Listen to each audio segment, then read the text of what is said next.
They say a woman's place is at the hearth, but mine was at the ledger. The fireplace crackled, papers rustled in the study, and I, dutiful wife, banker's helpmate, was tallying sums as I did every Thursday evening.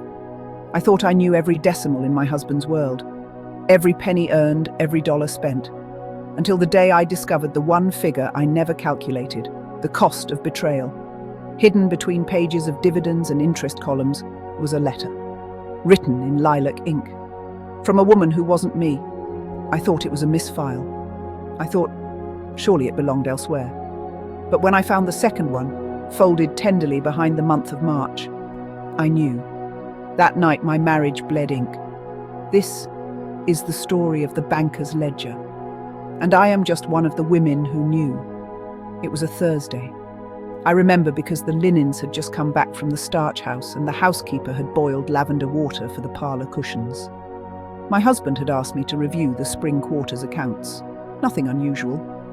I'd done it often in the quiet of his study, where the only company was the ticking of the long case clock and the scent of his pipe tobacco lingering in the curtains. I prided myself on my usefulness, a woman who could read numbers as well as she embroidered monograms. "You're unlike most wives," he used to say. "Sharp where others are soft." I thought it was affection. I see now. It was a warning. I began with the February column. Dividends, debts paid, contributions, all accounted for. Then I opened the back folio where he stored private donations. We had always given discreetly to charitable causes, veterans, widows, the occasional artist. But one name appeared again and again. Miss Clara Ainsworth, a seamstress supposedly, receiving $30 monthly, enough for rent, bread and more. Curious, I turned the page. Tucked into the ledger was a letter, folded neatly, as if it had always belonged there. I almost didn't open it, but my fingers moved on their own. My dearest M, not a full name, just an initial. I cannot tell you what it means to see the light in your wife's eyes when she speaks of you. She believes you a gentleman, and I will not correct her. I felt my stomach shift. The letter was not a thank you. It was intimate, familiar. I was reading the language of a woman who had known my husband. Not just carnally. No, that might have been easier. This was love. I read it 3 times. The first in confusion. The second in disbelief. The third in something like grief. There were 4 more letters in total, all addressed with care, some smudged from what I later realized were tears. Not mine. Hers.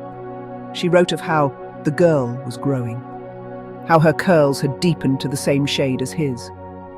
"She's asking about you again. I told her you were a good man. Don't make me a liar." My hands trembled, but not from weakness, from clarity. I had been balancing his books, all while he was balancing lives, one for public show, another for private shame. And I, the fool, had been reconciling his lies for him. Every month, like clockwork. What I did next was not scream. I straightened the papers, closed the ledger, and I waited for morning, for answers. For the man I no longer knew to return home. But what returned was not a man. It was a shadow, wearing the suit of someone I once loved. This was just the beginning. I should have stopped reading. I should have folded those letters back into their nest of guilt and left them untouched. But you don't stop when you're drowning in doubt. You dive. The second letter began plainly. April 14th, 1882. Miss Clara Ainsworth, 312 Stanton Street. I knew the neighbourhood. Poor, industrial. Coal smoke and cloth mills. I imagined her writing by gaslight, fingers ink-stained, the ghost of my husband in her heart. She asks me if she has a father, she wrote, and I tell her the truth, that she has a protector, a guardian, a man of great importance, but she deserves more than shadows. He had a child, a daughter. While I sat at charity auctions and smiled beside him, he was pouring pieces of himself into another woman's life, into a girl with his eyes and none of my blood. She described her curls like spun copper, her voice singing like Sunday morning, and her hands, tiny things always reaching for things she does not understand. I was not reading confessions, Wayne. I was reading lullabies. These were not the letters of a seductress, Wayne. She did not gloat. She did not beg. She mourned. Clara was a woman wronged too. Perhaps she once believed him. Believed the same silver lies he told me on our wedding night. You are the only woman I have ever truly trusted. Trust. He trusted me to keep the books, to run the house, to smile when guests arrived. But he did not trust me with the truth. The fourth letter, the one stained at the corner, that was the one that broke me. She stood in the doorway today wearing your old cravat. She tied it around her waist like a sash. She said, "I want to look like him." I laughed. Then I cried. I never bore him a child. It was my fault, the doctors said. A womb too frail, too cold. And yet here was this copper-haired ghost who carried what I could not. My husband's legacy. Hidden in the slums. Nurtured by the woman in the margins. She lived in ink and shadows. I lived in pearls and pretense. But it was she who held his heart. And I who held the ledger. I began to copy the letters by hand, word for word. Every confession, every plea, every lie by omission. If he had a record of his transactions, then I would keep one of his sins. A woman must always know what her husband is worth. And sometimes the only way to know a man is to follow the money and the margins. I had always imagined she would look like me. If I ever had a daughter. Brown eyes, dark hair, small, quick hands, good for embroidery or writing stories in the margins of hymn books. But instead, she existed, and she looked like him. Her name was Eleanor. I found it in one of Clara's letters, written with a mother's pride and a hint of ache. Eleanor has taken to reading now. She reads aloud to her dolls as though they are senators. I wonder where she gets that from. It was him, my husband. He used to speak to our cat that way when he thought I wasn't listening. Grand proclamations about commerce and honor and the city's soul. And now, that same voice lived on, in a child I had never held, in a child born of a woman I had never met. Clara described her little world in such detail. She found your handkerchief and said it smelled like men's rain. I laughed until I cried. Men's rain. I thought about that phrase for days. What does a child call a man who visits only in whispers? Who sends money and books but never love? Does she imagine him a hero, a king? Or does she only know that he is not here but should be? There was a photograph too, folded carefully into one of the letters, faded at the edges. A girl of maybe 6, maybe 7, freckles, big eyes, that unmistakable shade of copper hair. She wore a ribbon, blue. My husband had once told me that was his favorite color. He had given it to her. I know it in my bones. I looked at that child for a long time. I held her in my hands as if she were mine. But she was not. She was the result of every night he returned home late, every evening he told me he'd stayed at the club, every quiet moment when I believed his lies instead of my own instincts. I used to dream of a nursery, pale green wallpaper, a rocking chair in the corner. I had the cradle, the little bonnet, the books, but no baby. And yet she had one. Clara, the seamstress with trembling fingers and lilac ink. She bore his child. She nursed the future I had begged God for. And he let me sit beside him every Sunday morning at St. Paul's, fingers entwined, pretending I was enough. That child was not a sin. No, the sin was the silence, the omission, the way he denied me everything while building a secret life $1 at a time. Sometimes I wonder if she's grown now. If Eleanor still ties ribbons in her hair. If she knows her father was a man who loved her, but couldn't look her in the eye. I see her sometimes, in dreams. She stands in the hallway of our home, holding my cradle, wearing my husband's eyes. When you are a woman of my station, your grief must be silent, folded like linen in the drawer, hidden behind lace cuffs and a smile that doesn't touch the eyes. Society praises the wife who endures, who stands like a statue beside her husband, even as the truth eats her from the inside out. She's composed, they say, graceful, loyal. But what they mean is, she didn't cause a scene. She didn't shout when she found the letters, didn't tear the wallpaper off the nursery walls, didn't break the glass cabinet full of his books. I did none of those things, but I wanted to. I wanted to scream into the gaslit evening, tear his ledger page by page, run barefoot through the streets and tell every woman with a ring, he is not who you think he is.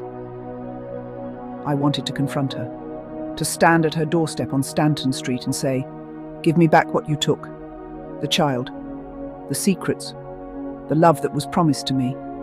But I didn't, because women of our class are taught to suffer beautifully. I was once a girl with poems in my desk drawer. I had dreams. Small ones, yes. A home by the sea, a child to rock in the morning sun, a husband who read aloud to me as I stitched pillowcases. But I traded those for a marriage of mutual convenience. Or so I thought. Because what I now know is that he loved, just not me. He had the romance I longed for. Not with the woman he married, but with the woman he paid in envelopes and apologies. Sometimes I wonder, what if I had done what Clara did? What if I had taken a lover? What if I had whispered my own confessions on lilac paper? Would I be called wicked? Immoral? Or would they simply say, she was a woman who wanted more? I was loyal. I was dignified. I was everything he needed me to be. But I was not enough. And you know the cruelest part?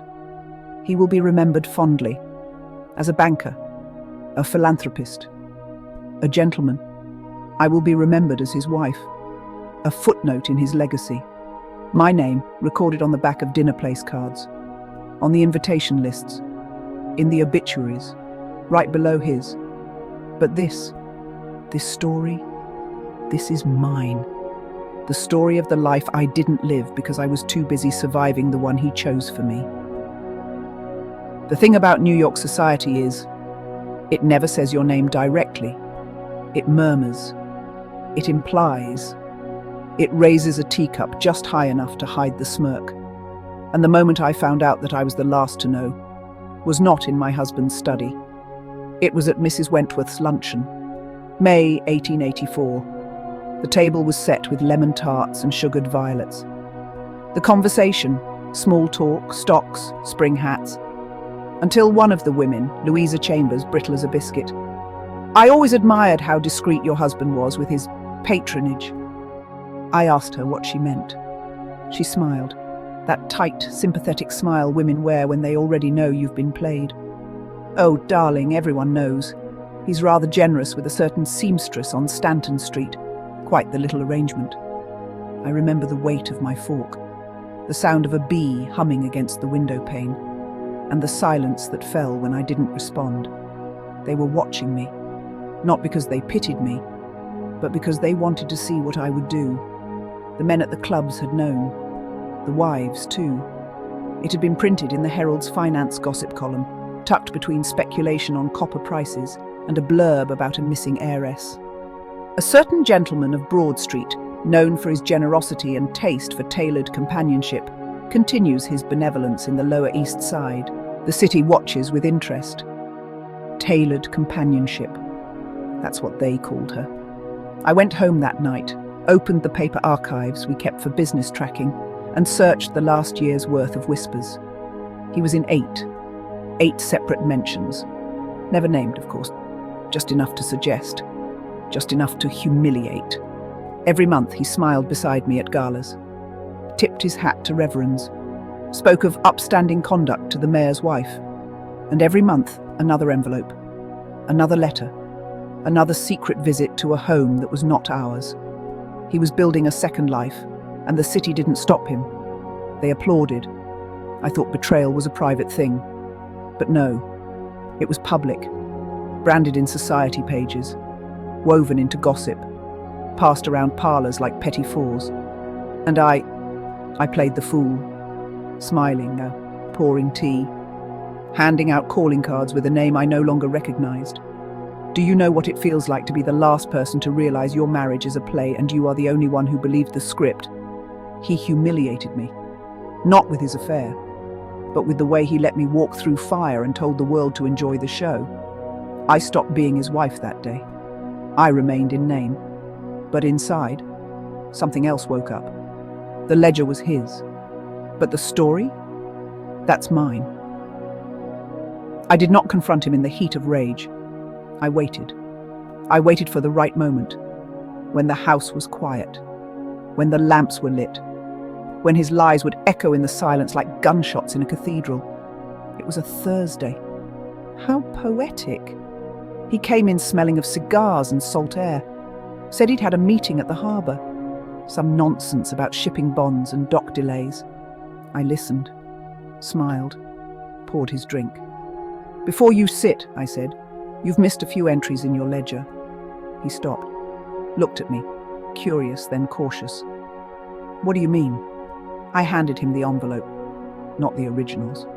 My copies, word for word, folded, pressed, sealed. "These," I said, "are not numbers. They're evidence." He opened them slowly, read the first line of Clara's handwriting. "My dearest M." His face changed, not with shame, with recognition. He didn't even ask how I found them. He knew. He just sat down like a man bracing for a storm he knew he deserved. "You let me believe I was barren," I said. "You let me sit through doctor after doctor. My womb the problem, my body the failure, while you were planting roots in someone else's home. You had a daughter, and you gave her my life. I would have loved her. I would have made her dresses. I would have braided her hair. I would have taken her hand in church and called her mine. But instead, you left her in the shadows and left me in the spotlight. The wife. The lady. The one you paraded at parties while whispering love to another. Don't you speak now. You had years to speak." He said he was sorry. Sorry. As if sorry could stitch a nursery I never filled. As if sorry could unwrite years of silence, of pretending, of letting me be pitied by women who knew more about my marriage than I did. "You will never speak to her again," I told him. "Not a letter, not a coin, not a whisper. But don't worry, I will. I'm going to her, to Eleanor. She deserves to know that someone in this godforsaken story chose her without shame. And you can die with your ledger, but not with your legacy." I walked out of that room without slamming the door. I left the fire burning in the hearth, left his scotch glass full, and I took the letters. Not because I needed proof, but because they belonged to me now. Every page, every lie, every piece of her story that he never deserved to tell. The house felt different after that night. Not colder, not quieter, just mine. He still walked its halls, still drank his scotch, still dressed for dinner. But his presence became a ghost I refused to serve. I stopped balancing the ledgers. I stopped making his appointments. I stopped pretending. I found the old trunk from my girlhood, the one I'd left behind when I became a wife.